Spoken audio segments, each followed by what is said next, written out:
BJP যারা করে তাদের পায়ের নখ থেকে মাথার চুল পর্যন্ত পুরোটাই 2 নম্বর এবং জেলা বিজেপির পার্টি অফিস এখন কয়লা মাফিয়া এবং কয়লা চোরদের অধীনে।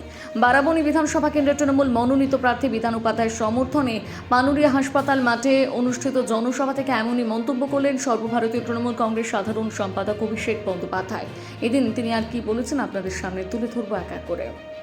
প্রায় বেলা 2টো বাজে, আমি 11টা থেকে সভাস্থলের ছবি পাচ্ছি।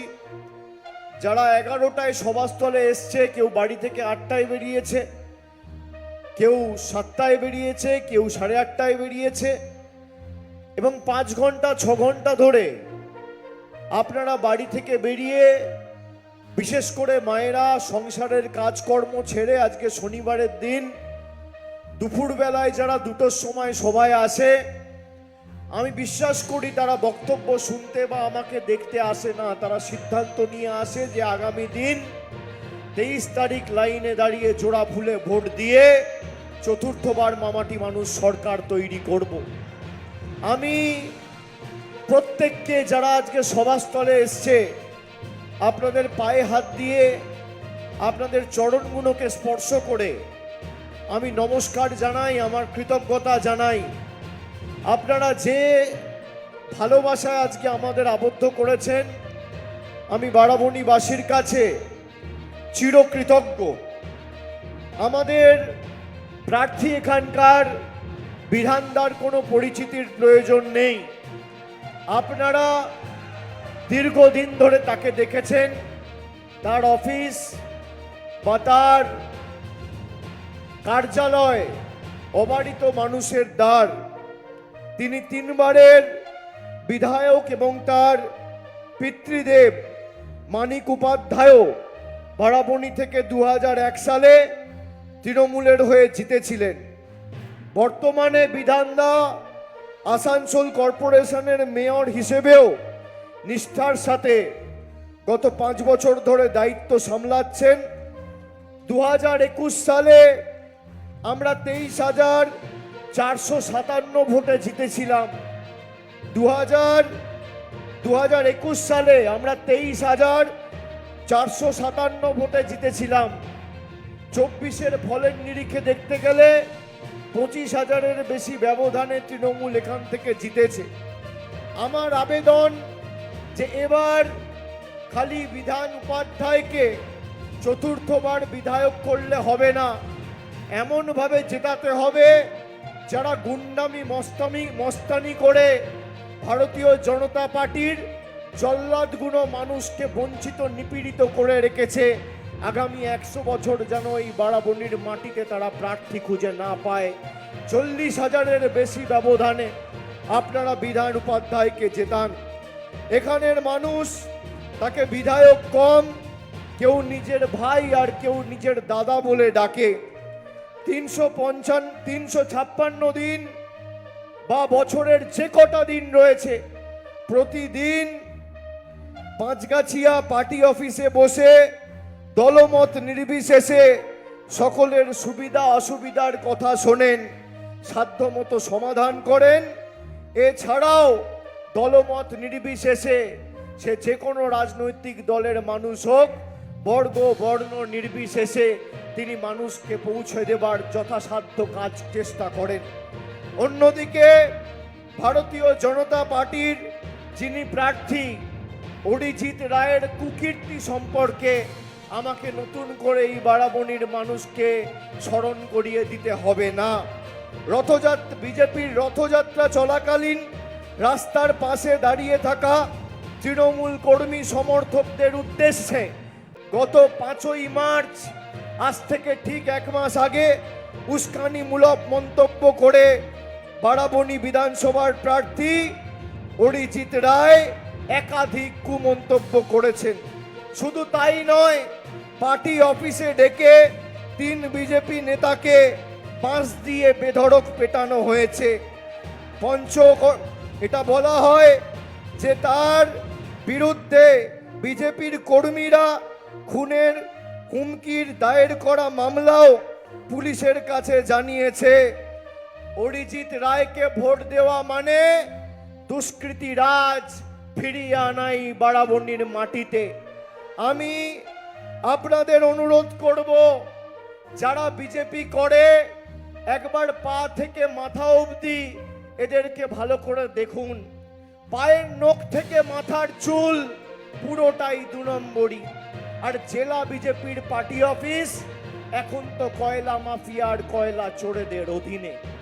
আমি আপনাদের বলি, আপনারা বাড়ি গিয়ে দেখুন, পাড়ায় গিয়ে, গ্রামে গিয়ে, এলাকায় গিয়ে কোনো ভদ্রলোক, কোনো সভ্য লোক, কোনো শিক্ষিত লোক, কোনো মার্জিত লোক ভারতীয় জনতা পার্টি করে না। যত চোর, ছ্যাঁচোর, 2 নম্বরই, মদ্যপ, মাতাল, কয়লা চোর, মাফিয়া, ভুঁইফোড়, তোলাবাজ, পাতাখোর, চিটিংবাজ, বেঈমান, গদ্দার, ধর্ষক, খুনি, অত্যাচারী সব বিজেপিতে। এই হচ্ছে বিজেপির আসল চেহারা। আমি যদি শুরু করি, 2011 সালে মমতা বন্দ্যোপাধ্যায়ের সরকার বাংলায় প্রথমবার প্রতিষ্ঠিত হওয়ার পর এই আসানসোলের জন্য, এই পশ্চিম বর্ধমান জেলার জন্য কি করেছে, একাধিক উন্নয়নমূলক প্রকল্পের সাফল্য সমূহ আমি আপনাদের কাছে উপস্থাপিত করব। অবিভক্ত বর্ধমান জেলার প্রান্তিক প্রতিম এলাকা ছিল এই বারাবণী। তৃণমূল সরকার ক্ষমতায় আসার পর পশ্চিম বর্ধমান জেলাকে আলাদা জেলার স্বীকৃতি দিয়েছে। জেলা আদালত থেকে শুরু করে কাজী নজরুল ইসলামের নামে চুরুলিয়ায় বিশ্ববিদ্যালয়, আসানসোলের পুলিশ কমিশনারেট, উন্নত মানের আইন শৃঙ্খলার জন্য ডিএম অফিস, আসানসোল জেলা হাসপাতালকে মাল্টি সুপার স্পেশালিটি হাসপাতালের আদলে উন্নতিকরণ করেছে আমাদের সরকার। আগে উন্নত মানের যে কোনো চিকিৎসার জন্য এখানকার মায়েদের, ভাইদের বর্ধমান মেডিকেল কলেজ বা বাঁকুড়া মেডিকেল কলেজে যেতে হতো। এখন আসানসোল উত্তর, আসানসোল দক্ষিণ, কুলটি, জামুরিয়া, রানীগঞ্জ, বরাবণী সহ লক্ষ মানুষ এই হাসপাতালের পরিষেবার দ্বারা উপকৃত। আগে যেখানে শয্যা সংখ্যা ছিল 200টি, সুপার স্পেশালিটির আদলে উন্নীত করে পরে 450টা বেড সংযুক্ত করে এখন 650-র উপর বেড সংখ্যা রয়েছে। 2023 সালের এখানে উন্নত মানের ক্যান্সারের চিকিৎসা পরিষেবা সরকারের উদ্যোগে চালু করা হয়েছে। প্রতি মাসে প্রায় 1200-র বেশি ক্যান্সার আক্রান্ত রোগীদের বিনা পয়সায়, বিনা মূল্যে এই হাসপাতালে কেমোথেরাপি দেওয়া হয়। বাচ্চাদের জন্য তৈরি হয়েছে এনআইসিইউ বিভাগ। সদ্য জন্মানো শিশু থেকে 15 বছর অবধি বাচ্চাদের জন্য স্পেশাল ডায়াবেটিক বিভাগ তৈরি করা হয়েছে। পায়ের পাতার জন্মগত বিকৃত রোগ, ক্লাব ফুট বলে যা আমরা জানি, সেই চিকিৎসার জন্য রাজ্যে প্রথম শুরু হয়েছিল এনআরএসে। তবে বর্তমানে এই পশ্চিম বর্ধমানের বিস্তীর্ণ এলাকা জুড়ে আসানসোলের এই হাসপাতালে 350-এর বেশি শিশু এই কঠিন রোগের চিকিৎসা পেয়ে সুস্থ হয়ে উঠেছেন। ইএনটির নতুন বিভাগ তৈরি হয়েছে, সেখানে আল্ট্রা মডার্ন মেশিন আনা হয়েছে, রয়েছে সেপারেশনের ব্যবস্থাও।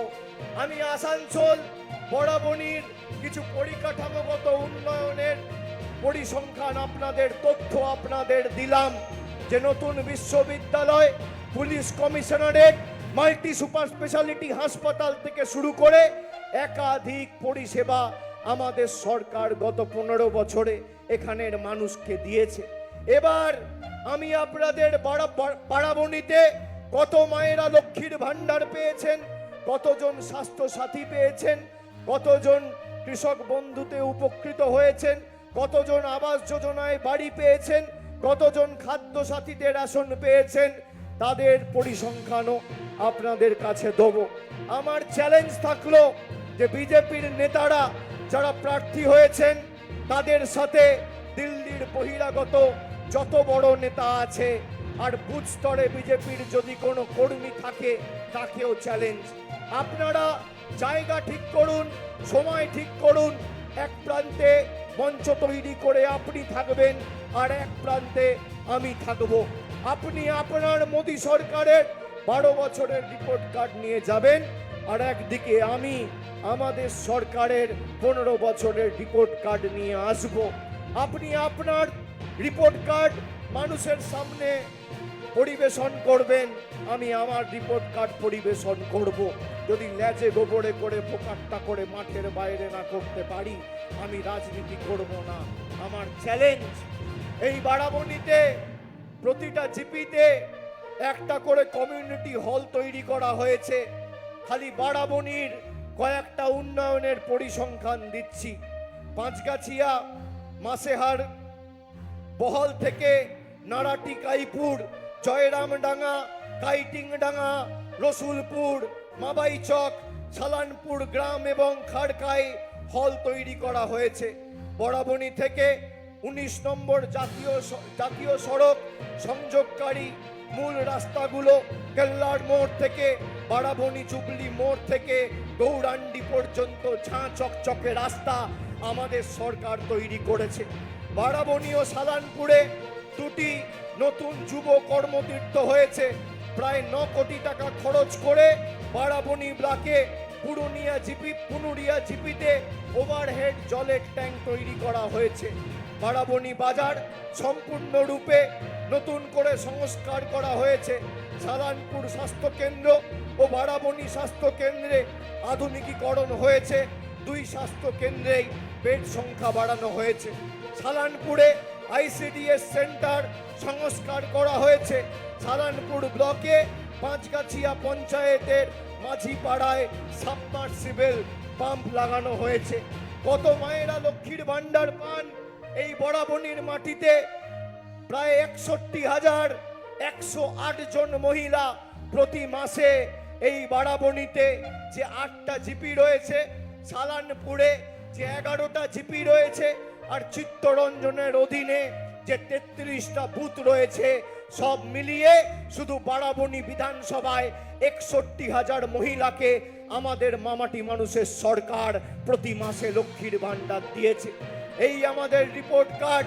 প্রতি মাসে বারাবণী বিধানসভায় 2,33,000 গরিব মানুষ বিনামূল্যে বিনা পয়সায় রেশন পাচ্ছেন, আর 14,860 জন কৃষক বন্ধুতে সাহায্য সহযোগিতা আর্থিক সাহায্য পেয়েছেন।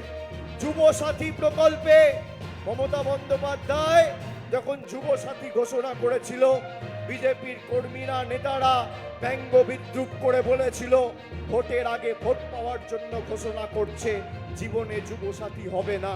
ফেব্রুয়ারিতে যুবসাথী ঘোষণা হয়েছিল, আর তার 1 মাসের মধ্যে মার্চ মাসে এই বারাবণী বিধানসভা থেকে 18,622 জন যুবক যুবতীর অ্যাকাউন্টে 1500 টাকা করে যুবসাথীর টাকা ঢুকে গেছে। এটাই আমাদের সরকার। পশ্চিম বর্ধমান জেলায় 1,42,000 যুবক যুবতীরা যুবসাথীতে টাকা পেয়েছেন। 2,47,000 জন স্বাস্থ্যসাথীতে স্বাস্থ্য পরিষেবা বা উপকার পেয়েছেন। কন্যাশ্রী K1 K2 মিলিয়ে 56,000 বোনেরা কন্যাশ্রীতে আর্থিক সাহায্য বা উপকার পেয়েছেন। বিধানদা বলছিল পথশ্রী রাস্তাশ্রীর কথা, পথশ্রী 3 এবং পথশ্রী 4। শেষ 3 বছরে প্রায় বারাবণীর এই বিধানসভার মাটিতে 66টি রাস্তার নির্মাণ, পুনর্নির্মাণ এবং সংস্কার করেছে আমাদের সরকার। মোট 160 কিলোমিটার রাস্তা এবং খরচ করেছে প্রায় 60 কোটি টাকা। এর মধ্যে নরেন্দ্র মোদী সরকারের 10 পয়সার কোনো অবদান নেই। আমি আপনাদের স্মরণ করিয়ে দিই যে আমাদের দলের নেত্রী মুখ্যমন্ত্রী আজ থেকে 12 দিন আগে আমাদের কালীঘাটের দলীয় কার্যালয়ে, আজ থেকে 10 দিন আগে আমাদের দলীয় কার্যালয়ে এইবার সরকার চতুর্থবার তৈরি হওয়ার পর আগামী 5 বছর আমরা কি করব তার 10 প্রতিজ্ঞা তিনি মানুষের কাছে তুলে ধরেছেন। আমি 5টা প্রতিজ্ঞা খালি আপনাদের স্মরণ করিয়ে আমি আজকে আমার বক্তব্য শেষ করব।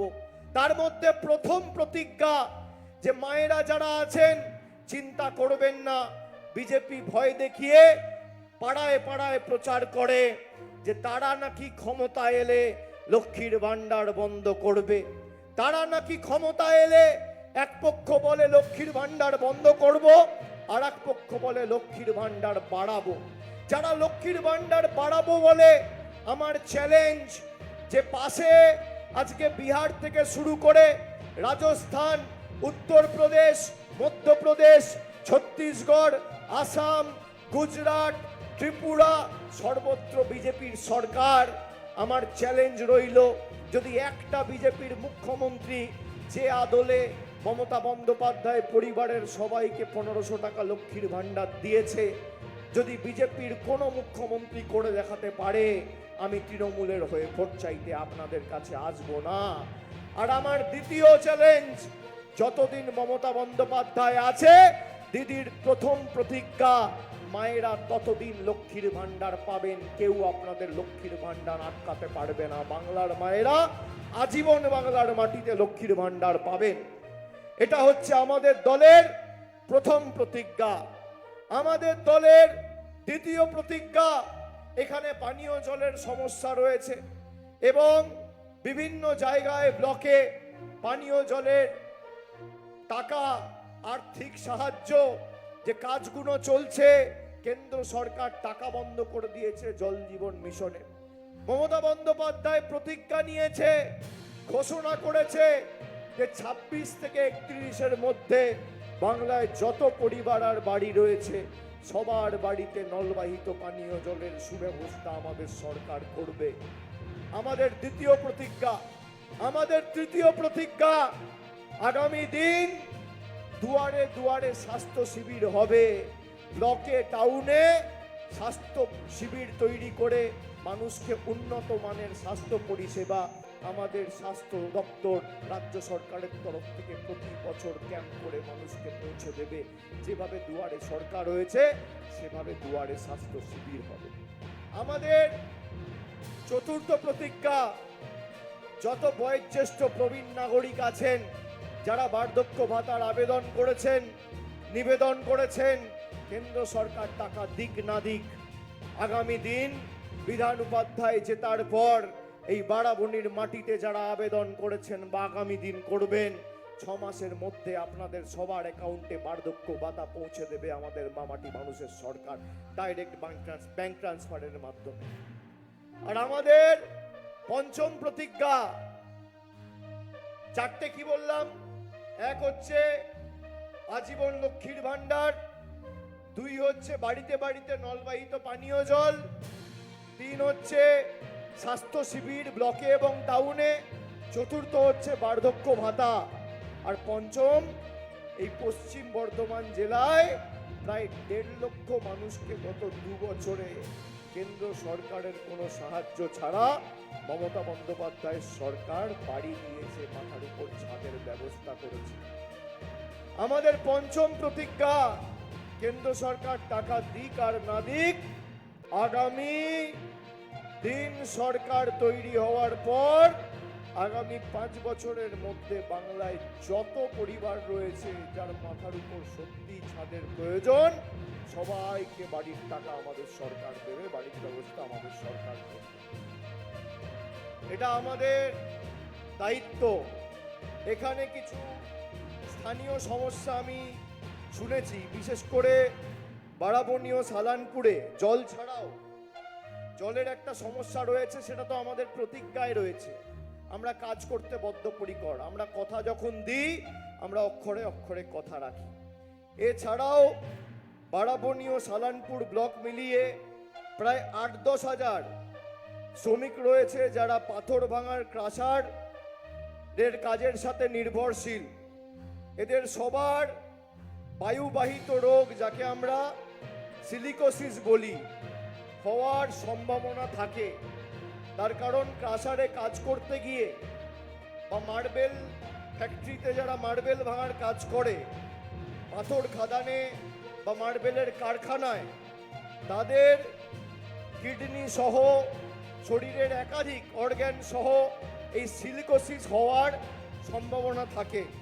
পরিবহন দপ্তরের তরফ থেকে রাজ্য সরকারের উদ্যোগে সিলিকোসিস পরিচয়পত্র থাকা প্রতিটি শ্রমিককে হাসপাতালে বিনামূল্যে যাতায়াত সহ নিখরচায় স্বাস্থ্য ডিপার্টমেন্টের তরফ থেকে বন্দোবস্তের ব্যবস্থাও আগামী দিন করা হয়েছে। যাদের পরিচয়পত্র হয়নি তারাও আগামী দিন পরিচয়পত্র পাবেন এবং আপনাদের যাতে কোনো অসুবিধা না হয় রাজ্য সরকার এটাকে অগ্রাধিকার দিয়ে এই সমস্যাটাকে দেখবে, এই কথাও আমি দিয়ে যাচ্ছি। খালি মায়েদের বলবো, আজ থেকে 10 বছর আগে আপনারা তো ঘর সংসারের কাজ ছেড়ে এসছেন, বাড়িতে রান্না করতে যান। মোদি ক্ষমতায় আসার আগে 2014 সালে রান্নার গ্যাসের দাম ছিল 400 টাকা। আজকে সেই রান্নার গ্যাসের দাম 1000 টাকা পার। ব্ল্যাকে বিক্রি হচ্ছে কোথাও 2000, কোথাও 2500। 1 কেজি চা পাতার দাম ছিল 130 টাকা, আজকে 360 টাকা 370 টাকা কেজি। 1 লিটার দুধের দাম ছিল 27 টাকা, আজকে 62 টাকা 64 টাকা লিটার। রান্নায় জিরে ব্যবহার করেন, জিরের দাম ছিল 140 টাকা কেজি, আজকে জিরের দাম 350 টাকা কেজি। টমেটো ছিল 18 টাকা কেজি, আজকে 40 টাকা কেজি। ঢেঁড়স ছিল 20 টাকা কেজি, আজকে 50 টাকা কেজি। রেলের প্ল্যাটফর্ম টিকিট ছিল 5 টাকা, আজকে 30 টাকা। কেরোসিন তেল ছিল 18 টাকা, আজকে 38 টাকা। মাছ, মাংস, ডিম সবার দাম ঊর্ধ্বমুখী। তাই আমি আপনাদের সকলকে অনুরোধ করব যে আগামী দিন শুধু জোড়া ফুলকে জেতালেই হবে না, আমাদের প্রার্থীকে এমনভাবে ভোট দিতে হবে যারা আমাদের বঞ্চিত নিপীড়িত করে লাইনে দাঁড় করিয়েছে। লাইনে দাঁড়িয়েই আগামী দিন জবাবটা কষ্ট হলেও আগামী 23 তারিখ লাইনে দাঁড়িয়ে দিতে হবে। আর জোড়া ফুলের বোতামটা এমন ভাবে টিপবেন, যখন 4 তারিখ ভোট বাক্স খুলবে তখন পদ্ম ফুলের নেতারা যেন চোখে সর্ষে ফুল দেখে আর চারিদিকে খালি যেন জোড়া ফুল আর তৃণমূল থাকে। তাই আমার আপনার সবার প্রার্থী মানুষের সর্বক্ষণের কর্মী, মানুষের সর্বক্ষণের সাথী, কারোর কাছে দাদা, কারোর কাছে বড়দা, কারোর কাছে ভাই হিসেবে পরিচিত, যার কার্যালয় সাধারণ মানুষের কাছে অবারিত দ্বার, সেই বিধান উপাধ্যায়কে 4র্থবার জেতাবেন আর মমতা বন্দ্যোপাধ্যায়কে 4র্থবার মুখ্যমন্ত্রী করবেন। এবং জোড়া ফুলের বোতাম টিপে সার্বিক যে উন্নয়নের বিজয় রথ এবং কার্যকলাপ এই বারাবণীর মাটিতে শুরু হয়েছে সেটা যেন অক্ষুণ্ণ ত্বরান্বিত থাকে, এই শপথ আপনাদেরকে নিতে হবে। এইটুকু আবেদন নিবেদন জানিয়ে আপনাদের সকলকে আরেকবার আমার কৃতজ্ঞতা, প্রণাম, শুভেচ্ছা, অভিনন্দন জানিয়ে আমার বক্তব্য শেষ করছি। রাকেশ কুমার লাহার রিপোর্ট, বিগ নিউজ।